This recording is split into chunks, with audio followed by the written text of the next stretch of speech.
বলো তোমরা সবাই কেমন আছো? তোমাদের আজকে স্থিতি বিজ্ঞানের কত থেকে স্টার্ট হবে? 8 মানে 17 পর্যন্ত হয়েছে, তাই তো?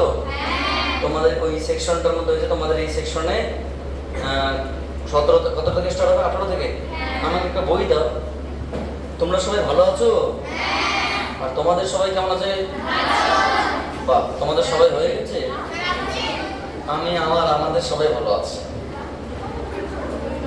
ঠিক আছে, তাহলে আমরা 18 নম্বর কোশ্চেন থেকে স্টার্ট করছি। আমরা যদি সম্ভব হয় তো আজকের ভিডিও সিরিজে আমরা সবগুলো একটু হালকা করে বলার চেষ্টা করছি, ঠিক আছে? কারণ এই চ্যাপ্টারে আর ভিডিও বাড়িয়ে লাভ নেই। আমরা 18 নম্বর কোশ্চেন থেকে স্টার্ট করছি। কোশ্চেন নাম্বার 18, যদিও কোশ্চেন নাম্বার 18 কোনো ম্যাথমেটিক্স নয়, এমনি জাস্ট কনসেপ্ট। কি বলেছে দেখো, একটি বস্তু অভিকর্ষের টানে নিচের দিকে পড়ার সময়, মানে একটা বস্তু ধরে নাও, একটা বিশাল একটা বস্তু, এটা একটা বস্তু আছে, ঠিক আছে? অভিকর্ষের টানে কোথায় পড়ছে? নিচের দিকে পড়ছে। পড়ার সময় বলছে দুটো টুকরোতে ভেঙে গেল কোনো একটা কারণে, মাঝখানে এখানে এসে মানে এদিকে একটা টুকরো হয়ে গেল, এটা একটা টুকরো হয়ে গেল, সাপোজ দুটো টুকরোতে হয়ে গেল, বোঝা গেল? তাহলে এইটুকু অসম ভরে, এটার ভর m1, এটার ভর m2। আগে m ছিল, একটাই বস্তু ছিল, অভিকর্ষের টানে নিচের দিকে নামছে, mg বলে। এবার কয়টা টুকরোতে ভাগ হলো? দুটো টুকরোতে। ওই দুটো টুকরো নিয়ে গঠিত একটা সংস্থা, যদি এদেরকে নিয়ে একটা সংস্থা কল্পনা করা হয়, এদেরকে নিয়ে, তো গঠিত সংস্থার ভর কেন্দ্র অনুভূমিকভাবে কোন দিকে সরে যাবে, মানে ভর কেন্দ্র অনুভূমিকভাবে কোন দিকে সরে যাবে? তো সরার তো কথা নয়। কেন সরার কথা নয়? কি বলছে আমার প্রশ্ন দেখো, একটি বস্তু অভিকর্ষের টানে নিচের দিকে পড়ার সময় দুটি অসম ভরের মানে খণ্ডে ভাগ হয়ে গেল, তাহলে দুটো টুকরো যদি সংস্থার ভর কেন্দ্রের অনুভূমিকভাবে কোন দিকে সরবে? প্রথম পয়েন্ট বোঝার চেষ্টা করো। বস্তুটি এমনি নামছিল, হঠাৎ করে দুটো টুকরো ভেঙে গেল। এই বস্তুটা একটা বেগে নামছে, এই বস্তুটা একটা বেগে নামছে। বলতো কোন বস্তুটা আগে মাটি টাচ করবে, মানে যেটা গ্রাউন্ড আমি এখানে দেখি, কোন বস্তুটা আগে গ্রাউন্ড টাচ করবে? না, দুটোই একসঙ্গে টাচ করবে। এটা আমরা প্রাসের গতির ক্ষেত্রেও দেখেছিলাম যে একই পদার্থের দুটো বস্তু, যদি দুটো বস্তুকে আমরা ছেড়ে দেই, ভারী এবং হালকা, দুটো একসঙ্গেই পড়বে। অর্থাৎ এদের কিন্তু আগে পরে পড়া কোনো সম্ভাবনা নেই, যদি একসঙ্গেই পড়বে। যদি আমরা এদেরকে একটা সংস্থা কল্পনা করি, এই সংস্থা ভর কেন্দ্র আগে যেই জায়গায় ছিল এখন সেই জায়গায় থাকবে, মানে অনুভূমিকভাবে সরবে না। আমরা জানি যে ভর কেন্দ্র ভারী বস্তুর দিকে সরে যায়, হালকা বস্তুর দিকে থেকে দূরে থাকে, ভারী বস্তুর কাছে থাকে, কিন্তু ওটা তো একইভাবে নামছে। তাহলে নামন্ত অবস্থায় যেখানে ছিল সেখানে থাকবে, ভর কেন্দ্র অনুভূমিকভাবে কোনো চেঞ্জ হবে না। কখন চেঞ্জ হতো? যদি একটা বস্তু আগে নামতো, একটা বস্তু পরে নামতো, অর্থাৎ এখানে ভর কেন্দ্রের অনুভূমিকভাবে কোনো স্মরণ ঘটবে না। সো অপশন কি আছে এরকম? Option number C is the correct. অনুভূমিকভাবে সরবে না, হ্যাঁ অনুভূমিকভাবে সরবে না। ভর কেন্দ্রের অনুভূমিক সরণ ঘটবে না। Option number C is the correct answer. আচ্ছা, ভালো কথা। এটা এমনি কনসেপচুয়াল কোশ্চেন, এখানে সেরকম কোনো ব্যাপার নেই। কোশ্চেন নাম্বার 19 19 নম্বর কোশ্চেনটা কি বলতে যাবো? 19 নম্বর কোশ্চেনটা কিন্তু অসাধারণ ভালো। শুধু ভালো নয়, অসাধারণ ভালো। দেখো বলেছে, আর ব্যাসার্ধের একটি সুষম ধাতব চাকতি শেষ প্রান্ত থেকে, আর ব্যাসার্ধের একটি সুষম চাকতি শেষ প্রান্ত থেকে কি করা হলো বলতো? আর ব্যাসের একটি ধাতব, মানে এ কাটা হলো আর কি, আর ব্যাসের একটি ধাতব অংশ কেটে নেওয়া হলো, ঠিক আছে? চাকতি কেটে নেওয়া হলো, তাহলে অবশিষ্টাংশের ভর কেন্দ্র হবে। অ্যাকচুয়ালি কোশ্চেনটা যেটা বলেছে, ধরে নাও আমি বলছি এরকম, আমার কাছে ধরুন একটা 1 টাকার কয়েন, 2 টাকার কয়েন আছে, সমস্যা নেই, মাত্র 2 টাকার কয়েন, বেশি নেই, তোমাদেরকে দিয়ে দেবো সেরকম হলে, 2 টাকা তো না দিলেও হবে। সো এটা একটা ধাতব বস্তু, তোমাকে বললাম এই ধাতব বস্তুর ব্যাসার্ধ কত, সাপোজ আর, ঠিক আছে। এই ধাতব বস্তুর স্পর্শক থেকে আর ব্যাসের একটি অংশ কাটা হলো। কোন ব্যাসের? কোথা থেকে? স্পর্শক থেকে, স্পর্শকের সাপেক্ষে এইভাবে অংশ কাটা হলো, কেটে ফেলে দেওয়া হলো। মানে এই কালো অংশটা ধরে নাও নেই, এই যে কালো অংশটা আছে ধরে কালো অংশটা নেই, তাহলে এই বাকি যে অংশটা আছে, তাহলে এই ভরকেন্দ্র এখন কোন জায়গায় থাকবে? যখন আমরা কাটিনি তখন ভরকেন্দ্র কোন জায়গায় ছিল? এবার ভরকেন্দ্র কোন দিকে? এইদিকে বস্তুর ভারী বেশি হবে, তাহলে ভরকেন্দ্রটা এই দিকে সরবে, সেটা এখানে কোনো একটা জায়গায় হবে। বুঝতে পারলে? তাহলে কেন্দ্র থেকে কতটা দূরত্ব সরবে সেটা বলা মুশকিল। স্যার আমি যদি এই দিকে কাটতাম তো ভরকেন্দ্র এই দিকে সরতো, মানে এই দিকে কাটতাম তো এই দিকে সরতো, মানে যেদিকে কাটবো তার বিপরীত দিকে, কেন্দ্র থেকে ঠিক তার বিপরীত দিকে ব্যাস বরাবর সরবে। বোঝা গেল? টাকাটা পকেটে ঢুকিয়ে নিলাম, যদি তোমরা আবার নিয়ে নাও। সো যাই হোক, তোমরা নিবে না, কারণ তোমরা এতটা লোভী নাও, তোমরা যথেষ্ট ভালো আর কি। তো এখানে যেটা দাঁড়ালো সেটা কি বলতো, আমরা একটা চাকতি নিলাম, এটা একটা ধাতব চাকতি। এই ধাতব চাকতির ব্যাসার্ধ অবশ্য আর, এবং চাকতিকে কেন্দ্র মানে কেন্দ্রকে মাথায় রেখে একটা আর ব্যাসে আমরা আর একটা ধাতব অংশ কেটে নিব, এটা ঠিক আছে। তাহলে এই পয়েন্টের নাম আমি সাপোজ বললাম তোমার থেকে ও, এই চাকতির কেন্দ্রকে আমি সাপোজ বললাম O1, এবং যেখানে সরে গিয়ে কোনো একটা পয়েন্টে তোমার ভরকেন্দ্র থাকবে সেটাকে আমি সাপোজ বললাম O2। তোমরা বুঝতে পারলে? মানে চাকতির আগে এটার নাম O1, এটার নাম O2, এটার নাম O3, আর অক্সিজেন পরমাণু, অক্সিজেন অণু আর ওজন। অক্সিজেন যেটা ওজন, তিনটে দিয়ে তৈরি হয়। তো ব্যাপারটা কি দাঁড়ালো? ব্যাপারটা দাঁড়ালো এটা ভরকেন্দ্রের অবস্থান। তো কতটা দূরত্ব সরেছে এটা ভালো করে বোঝার চেষ্টা করো। একটা চাকতি ছিল, চাকতি যখন ছিল তার ভরকেন্দ্র কোথায় ছিল? যে কোনো পৃষ্ঠ থেকে আর দূরত্বে বা কেন্দ্র। এবার এখান থেকে অংশটা কেটে নিলাম, তাহলে বাকিটুকু অংশ পড়ে আছে, তাহলে বাকি অংশের এখন অবশিষ্ট অংশের ভরকেন্দ্র কোথায় আছে? সরে গেছে। ওরা বলছে কত দূর সরেছে, আমি ধরে নিলাম কেন্দ্র থেকে কত দূর সরেছে? x। কত দূর সরেছে? তাহলে আমরা কি বলবো? ধরি অবশিষ্ট অংশে ভরকেন্দ্র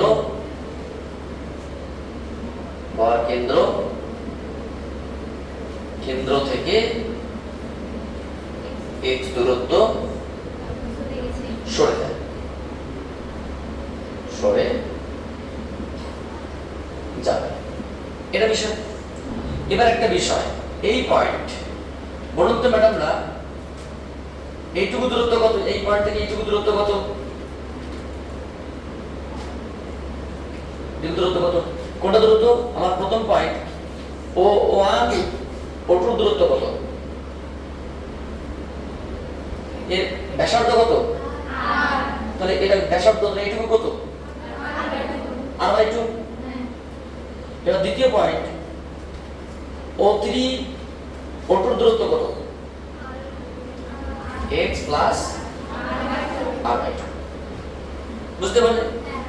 যেহেতু পুরো সিস্টেমটা এর সাপেক্ষে সামনে আসবে, কারণ যখন কেটে নেওয়া হবে এখানে সে এর সাপেক্ষে সামনে হবে, ব্যালেন্সিং পয়েন্টটা এর সাপেক্ষে হবে। সেটার নাম কি? এটার নাম Axis of rotation. which is axis of rotation বা ঘূর্ণাক্ষ। এবার আমাদের দুটো বিষয় জানতে হবে। কি সেই দুটো বিষয়? নাম্বার ওয়ান হচ্ছে কি, যখন আমরা চাকতিটাকে কাটিনি তখন সমগ্র বস্তুর ভর কোন দিকে কাজ করে বলতো? তখন সমগ্র বস্তুর ভর নিচের দিকে কাজ করছে। ধরে না সেটাকে আমি সেই বস্তুর ভর বললাম m1 * g, মানে সমগ্র চাকতির ভর কত? আর যখন যেটুকু অংশ কেটে নিলাম সেইটুকু অংশ কাটার পরে তো নিচের দিকে পড়ে যাবে। তো কাটা অংশটাকে নিচের দিকে কত করে টানছে? ধরে না কাটা অংশের ভর কত? m2 g। তাহলে নিম্নমুখী ভর কয়টা আছে? ঘূর্ণাক্ষ থেকে প্রথম ভরের দূরত্ব কত? দ্বিতীয় ভরের দূরত্ব কত? x plus R/2। এটা কি দূরত্ব? ঘূর্ণাক্ষ থেকে লম্ব দূরত্ব। তাহলে ও বিন্দুর সাপেক্ষে এখানকার বলের ভ্রামক এবং এখানকার বলের ভ্রামক কি হবে? সমান হবে। কি বলে বুঝতে পারলে? আমি পুরো বিষয়টা করে দিচ্ছি। একটা ধাতব চাকতি ছিল যার ব্যাসার্ধ কত বলুন তো? যার ব্যাসার্ধ আর, এটা আর, এটুকু কত? r/2। তাহলে এটুকু r/2, এটাকে ধরে নিলাম x, তাহলে x + r/2। তাহলে এই পয়েন্ট থেকে পুরো সমগ্র মানে পাতের জন্য কেন্দ্র থেকে যে পয়েন্টে সরেছে তার দূরত্ব x, আর যেটুকু অংশ সরে গেছে পড়ে গেল তার কেন্দ্র থেকে এটুকু দূরত্ব কত? x + r/2। আচ্ছা, এবার প্রশ্ন হচ্ছে গিয়ে এখানে মানে ঘূর্ণাঙ্ক কোণ বিন্দুটা O3, তাহলে এর সাপেক্ষে কি আসবে? এটা পুরোটাই ব্যালেন্সে আসবে। তাহলে আমরা কি করব? ও বিন্দুতে, কোন বিন্দুতে? সরি, O3 বিন্দুতে কি প্রয়োগ করব বলুন তো? বলের ভ্রামক। কিসের ভ্রামক? প্রয়োগ করে পাই। প্রয়োগ করে কি পাবো বলুন তো ম্যাডামরা? কি একটা নিচের দিকে একটা বল কত আছে? m1g, এবং ঘূর্ণাঙ্ক থেকে লম্ব দূরত্ব কত? O1 O3 সমান সমান সমান সমান কি?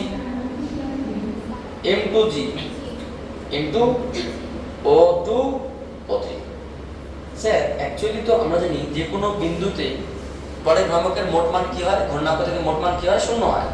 তাহলে এই বলটার উদ্দেশ্য কি? নিচের দিকে মানে ব্যালেন্স সৃষ্টি করা। এই বলটার উদ্দেশ্য কি? ব্যালেন্স নষ্ট করা। মানে এর যখন পড়ে যাবে তখন উপর দিকে উঠে যাবে এবং সেই কাঁপতে কাঁপতে চাকতির এখানে গিয়ে সামনে সৃষ্টি হবে। মেন কথা, এই দুটি বল দেখে মনে হচ্ছে একই দিকে, কিন্তু না, এই দুটি বল কাটার পরে এর বিরুদ্ধে হিসেবে কাজ করছে। ঠিক আছে? তো সেক্ষেত্রে আমরা কি বলতে পারি? এই বলের ভ্রামক এবং এই বলের ভ্রামক সমান হবে, অথবা এই বলের ভ্রামক এবং এই বলের ভ্রামকের মোট মান কত হবে? 0 হবে। আমরা বলতে পারি এটা সমান সমান 0, অথবা আমরা পরের লাইন বলতে পারি m1g into O1 O3 সমান সমান m2g into O2 O3। এখানে জি কে তুলে দিলাম। আচ্ছা বলুন তো O1 O3 এর মধ্যে দূরত্ব কত?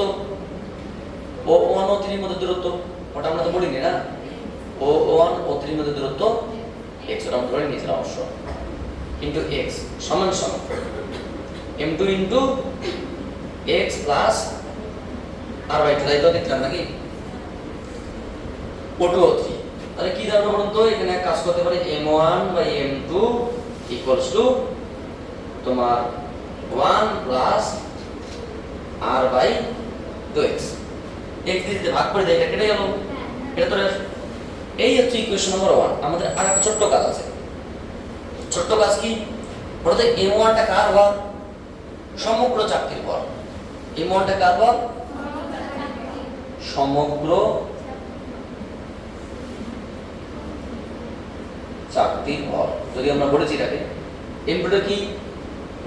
মানে যেটা কেটে নেওয়া চাকতির বল, কেটে নেওয়া চাকতির বল। আচ্ছা, m1 টাকে আমরা বের করতে পারি? প্রথম পয়েন্ট আমি জাস্ট বলছি, বলুন তো এটা আমরা এখানে বলতে পারি কিনা? m1 m2 যদি আমরা বের করতে পারি আমরা হয়ে গেল। বলতে m1 সমান সমান কি? ভর সমান সমান কি? ভর সমান সমান, ধরে না চাকতি যে বেদ ছিল, থিকনেস, এটা তো চাকতি ছিল, চাকতি থিকনেস কত? ধরো টি, থিকনেস টি, বেদ। চাকতির প্রত্যেকটা এটা অংশটা বেদ কত? টি, আর এটা অংশ কত? টি। তাহলে তো ভর সমান সমান কি? ঘনত্ব ইনটু আয়তন। কেন? আমরা জানি ঘনত্ব সমান সমান ভর বাই আয়তন। সো তাহলে m2 টা কত হবে? m2 টা ঘনত্ব ইনটু আয়তন। তাহলে এটা কি মানে v2, এটা v1। কেন? এই পুরো চাকতিটার আয়তন যা হবে নিশ্চয়ই এইটুকু অংশের চাকতির আয়তন সমান হবে না, কিন্তু সবার ঘনত্ব সমান।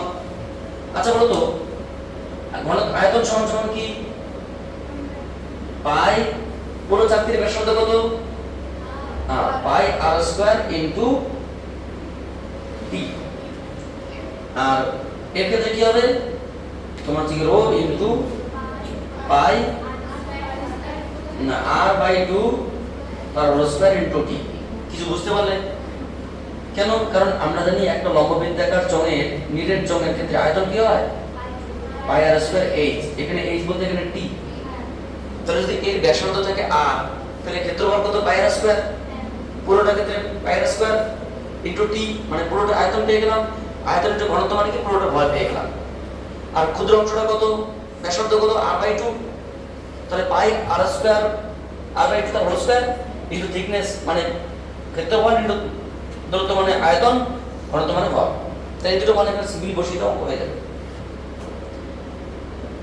কিছু নেই, রো পাই আর স্কয়ার টি। এটা কত বলো তো? Rho pi r square t by 4 সমান সমান 1 প্লাস r/2 হচ্ছে। একটু ভালো করে ধরো, এটা কাটবে, তাহলে এটা শুধুমাত্র 4, এটা ঠিক শুধু 4 না, উপরে উঠে গেল। তাহলে 4 is equals to 1 plus r/2x। বলুন তো r/2x কত হবে? জাস্ট 3। সো বলো তো x সমান কত? r/6। তাহলে x টা কোন দূরত্বটা? আমরা কি ধরেছি? অবশিষ্ট অংশের ভর কেন্দ্র থেকে x দূরত্ব সরল, অর্থাৎ কেন্দ্র থেকে r/6 দূরত্ব সরল। এরকম কোন অপশন আছে কি? Option number D is the correct answer. বোঝা গেল? খুবই সুন্দর কোশ্চেন, একদম লজিস্টিক কোশ্চেন, এগুলো বিভিন্ন পরীক্ষায় আসতে পারে। তো তোমরা আগে কোশ্চেনটা তুলে নাও, তারপরে আমরা পরবর্তী কোশ্চেনে আলোচনা করছি। ইয়েস, তো তার পরবর্তী কোশ্চেন কোনটা? আপনারা ভালো আছেন? আপনারা সব নিশ্চুপ হয়ে যাচ্ছেন কেন? আপনারা মনে হয় ক্লাস বুঝতে পারছেন না। বুঝতে পারছেন যে একটু অ্যাক্টিভিটি দেখাবেন না? যারা ভিডিওতে মনোযোগ দিয়ে ক্লাস দেখছে তাদের মানে একটু মানে দেখাবেন না, মানে বলতে গেলে তাদের একটা ইমপ্রেশন। তো কত নম্বর কোশ্চেন করব আমরা? 20 নাম্বার। তাহলে 19 পর্যন্ত হয়ে গেল। ঠিক আছে, 20 নাম্বার কোশ্চেনটা আমরা আলোচনা করব। Question number 20।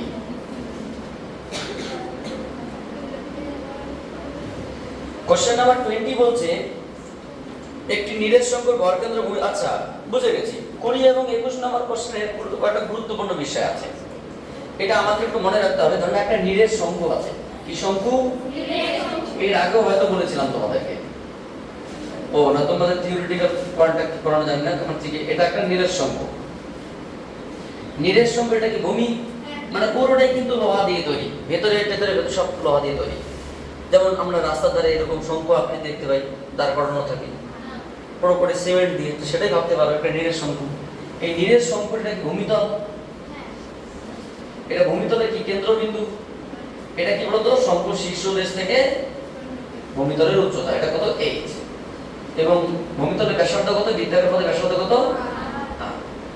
মাথায় রাখবে, যদি একটি নিরেট শঙ্কু হয় তবে সেই নিরেট শঙ্কুর ভরকেন্দ্র থাকে ভূমির কেন্দ্রবিন্দু থেকে মোট উচ্চতা 4 ভাগের 1 ভাগ উচ্চতায়। কি বললাম? যদি আমরা এই পয়েন্টটাকে ভরকেন্দ্র দূরত্ব কেমন, এটার নাম বললাম a b c d, এটা ভরকেন্দ্র দূরত্ব আমরা বলি। সো ভরকেন্দ্র দূরত্ব bd এর মান কত হবে? bd এর মান হবে মোট উচ্চতার 1/4 বা 4 ভাগের 1 ভাগ। এটা মনে রাখতে হবে। যে এটা ক্যালকুলেশন আছে, হায়ার স্টাডিজে আছে, তোমাদের এখন নেই, বেকার ঝামেলা করে লাভ নেই। এটা থিওরিটিক্যাল প্রশ্ন, ঠিক আছে?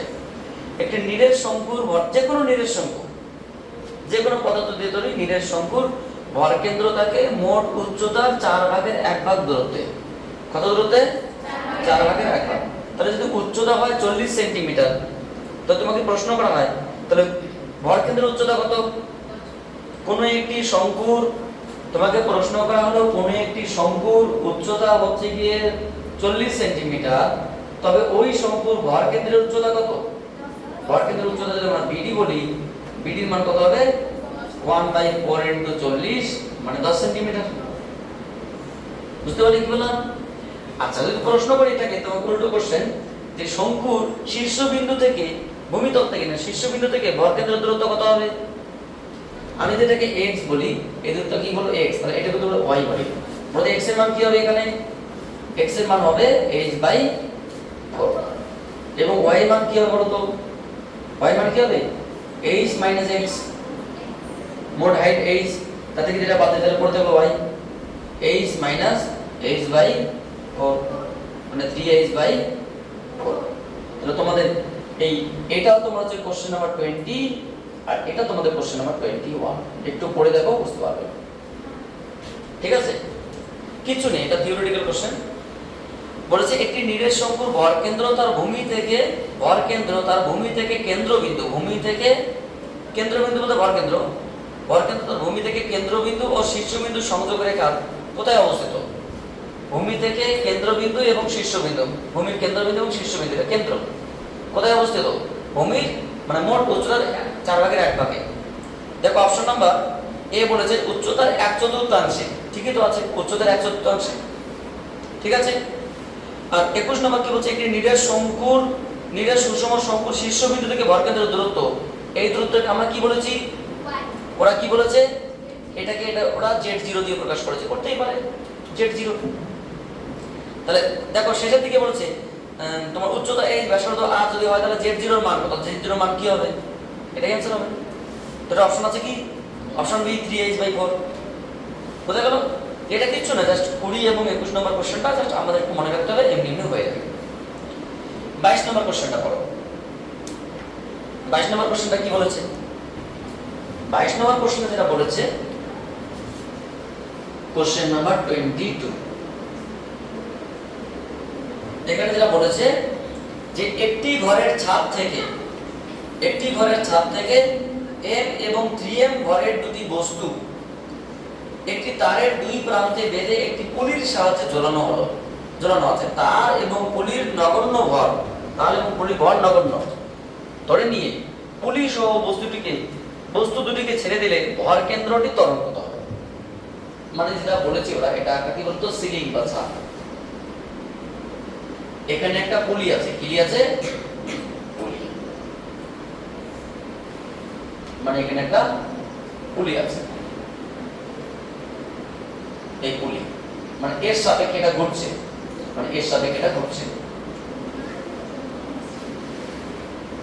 ঠিক আছে, চাকাটা এর সাপেক্ষে ঘুরছে। এবার আমরা এখানে একটা বস্তুকে সুতোর সাহায্যে পুলির উপর দিয়ে আমরা কি করলাম? এখানে ঝুলিয়ে দিলাম। এখানে একটা বস্তু আছে, আর এখানে একটা বস্তু আছে। সম্ভবত একটাকে দেখলাম m, একটা 3m, তাই না? একটার ভর কত? m, একটার ভর 3m, তাই তো নাকি? একটি ঘরের ছাদ থেকে m এবং 3m ভরের দুটি বস্তুকে একটি তারের দুই প্রান্তে বেঁধে একটি পুলির সাথে ঝোলানো আছে। তাহলে বলুন তো ম্যাডাম, নিচের দিকে কত বল কাজ করছে? একটা F1 = mg। এখানে কত কাজ করছে? F2 = 3mg। এখানে কয়টা তার আছে? একটাই তার আছে, কারণ T তার। তাহলে সুতো টান এখানে যদি T হয়, এখানেও T থাকবে। যখন তার same, turn same, string same, tension same. এটা আমরা তোমার নিউটনের গতিসূত্রে আমরা জানতাম। কি বলেছে? তার ও পলির ভর নগণ্য। এখানে তারের ভর এবং পলির ভর হিসাব নিকেশের মধ্যে আসছে না, শুধু এই দুটোই আসছে, নগণ্য মানে ফ্লেক্সিবল। ধরে নিয়ে পলি সহ দুটি বস্তুকে একসঙ্গে কাছে ছেড়ে দেয়, তাহলে ভর কেন্দ্রের ত্বরণ কত হবে? এটা কিচ্ছু না। তাহলে প্রশ্ন হচ্ছে, এই যত ত্বরণে উপরের দিকে উঠবে, এই তো তত ত্বরণে কি নিচের দিকে, আর এটাই কি? এটাই ভর কেন্দ্রের ত্বরণ, এটাই সেন্ট্রাল মাসের ত্বরণ। স্যার কি রকম? কারণ যখন ছেড়ে দেব, কোনটা টান বেশি? F2 বেশি না F1 বেশি? F2 বড় না F1 বড়? কত বড়? এখানে F2 এর মান F1 এর থেকে বড়। কত বড়? তোমার হচ্ছে, সাপোজ আমি F বললাম, এখানে F2 এর মান কত? F2 এর মান হচ্ছে তোমার থেকে 3mg, আর F1 এর মান কত? Just mg। আর কত ভরের সমস্ত? পুরো সংস্থার ভর কত? পুরো সংস্থার ভর m প্লাস 3m। এই সংস্থাটা কত ত্বরণে চলছে?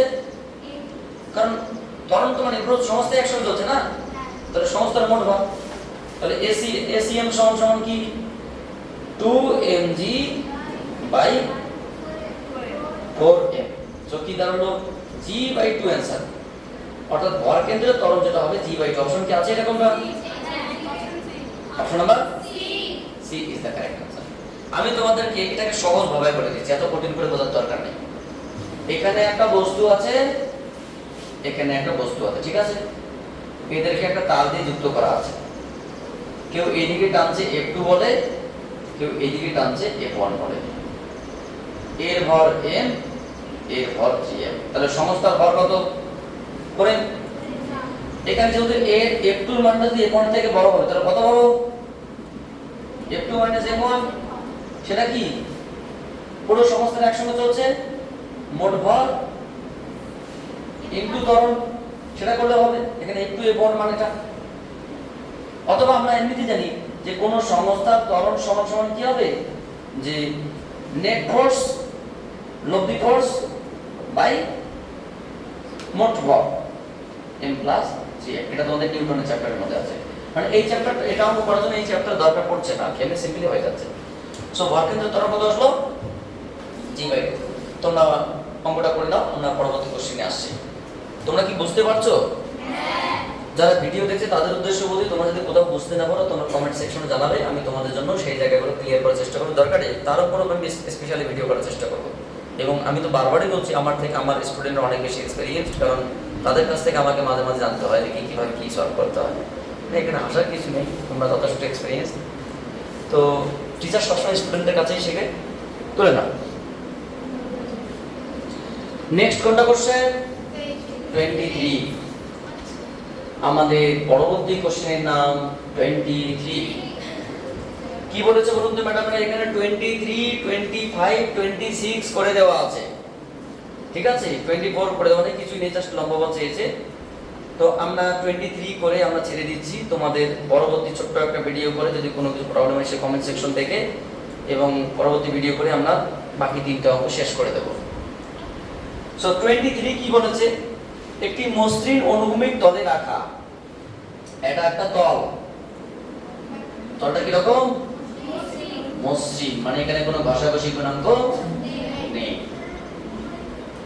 কিছু বলছেন ম্যাডামরা? ম্যাডাম কিছু বলছেন? কিছু বলতে বলছেন? কি বলতে বলছেন? গান? আমি গান তো পারি না, যেটুকু পারি সেটুকু শোনাবো। সাদা সাদা, ও সাদা সাদা কালা কালা, সাদা সাদা কালা কালা, রং জমেছে সাদা কালা, তুই বন্ধু কালা পাখি, আমি যেন কি বসন্তকালে বন্ধু হইতে পারিনি। আচ্ছা, এখানে দেখো বলছে একটি মসৃণ অনুভূমিক তলে রাখা 4m ভরের উপর, 4m ভরের ব্লকের উপর 2m ভরের একটা ব্লক রাখা আছে, ঠিক আছে? ব্লক দ্বয়ের মধ্যে ঘর্ষণ গুণাঙ্ক মানে ঘষাঘষি গুণাঙ্ক কত? 1/5, মানে 0.5 বা 1/2। আচ্ছা, এবার কি বলেছে? নিচের ব্লকটিকে হাইট 8 mg বলে টানা হলো, তবে ব্লক দ্বয়ের মধ্যে ও ব্লক দ্বয়ের ভরকেন্দ্র ত্বরণ কত চেয়েছে। দেখো, প্রথম পয়েন্ট, আমাকে যে কাজটা করতে হবে, ভারী বস্তুর ত্বরণ বের করতে হবে, হালকা বস্তুর ত্বরণ বের করতে হবে। যদি আমি কোনোভাবে ত্বরণ বের করতে পারি, তো আমাদের কাছে কি হবে? সিম্পল হবে ACM সমান m1 a1 m2 a2 by m1 plus m2 করে, কারণ ভর তো দেওয়াই আছে। তাহলে এই বস্তুর এবং এই বস্তুর ত্বরণ বের করব। প্রথম পয়েন্ট, এখানে কিন্তু কোনো ঘর্ষণ বল বা ঘষাঘষি বল নেই, কারণ এটা একটা মসৃণ তল। কি তল? এটা মসৃণ তল। আপনারা বুঝতে পারছেন? এখানে কিন্তু ঘর্ষণ বলটা আছে। যখন আমি এই দিকে টানবো, তখন এই বস্তুর ক্ষেত্রে এইদিকে তার বাধা বলটা কোথায় কাজ করছে? এইদিকে। আচ্ছা, বলতে এইদিকে বলতে আমরা এফ বলি, এটা কত? ক্যাপিটাল এফ যদি আমরা এটাকে বলি। সো প্রথম বস্তুর ক্ষেত্রে, বড় বস্তুর ক্ষেত্রে, কোন বস্তুর ক্ষেত্রে? বা 4m ভরের বস্তুর ক্ষেত্রে,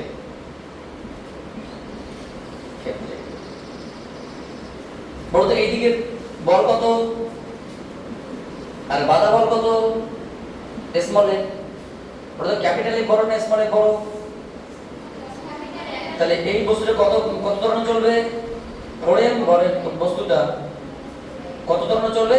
সাপোজ A1 ত্বরণে চলবে। তাহলে এই বস্তুটা চলবে, তার বিরুদ্ধে এটা বাধা দিচ্ছে মানে এই তল থেকে, তাহলে সেক্ষেত্রে আমরা কি বলতে পারি বলতো 8 mg মাইনাস f সমান কি, যেহেতু f সমান মিউ n, এখানে n বলতে কত বলতো, এটা 2 mg, এটাই কনস্ট্যান্ট না, so mu into 2 mg, mu এর মান কত 1 এর 2 ইনটু 2 mg মানে কত আসলো just mg, so 8 mg minus mg is equals to 4 ma1, তাহলে কত আসলো 7 mg equals to 4 ma1, মম্মা কেটে দিলাম। তাহলে প্রথম বস্তু বা ভারী বস্তু ত্বরণ কত 7/4 g, বুঝতে পারলি কি বললাম 7/4 g, তাহলে এটা প্রথম ভারী বস্তু করতে বলেছে, কি বলছে এটা এত, তাহলে ও বলকের মধ্যে ত্বরণ চেয়েছে, মানে এটার মধ্যে ভর কেন্দ্রের ত্বরণ চেয়েছে, এটা আমরা চাইনি, কি চেয়েছে ভর কেন্দ্রের ত্বরণ।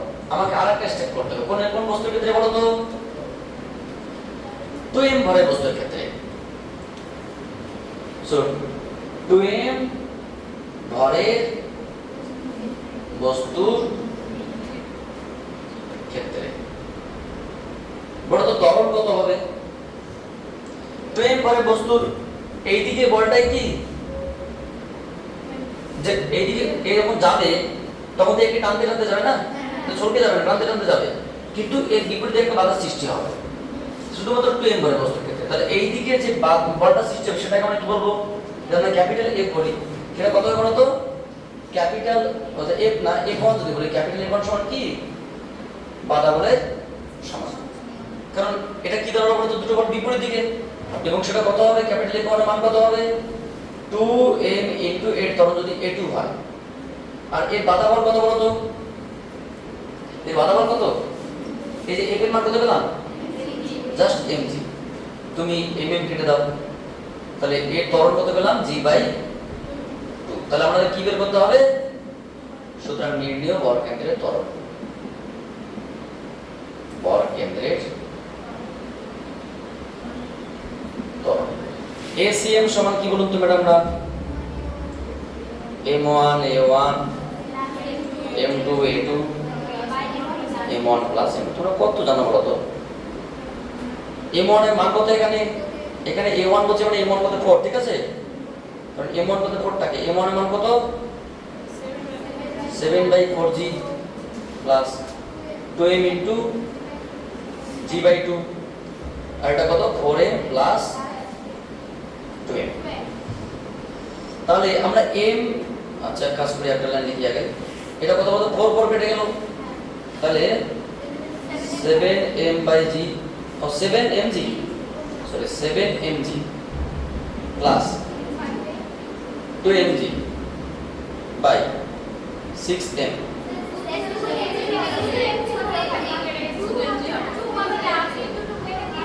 ও জাস্ট mg হবে, তাহলে 8mg, মানে আমি তোমাদের সামনে ভুল করতে পারবো না যা বুঝতে পারছি, বলে একটু মেনেও নেবে না, এমন খারাপ তোমরা, একটু যে মেনে নেবে তা না, এটা উত্তর আছে কি 4/3, option number D is the correct answer.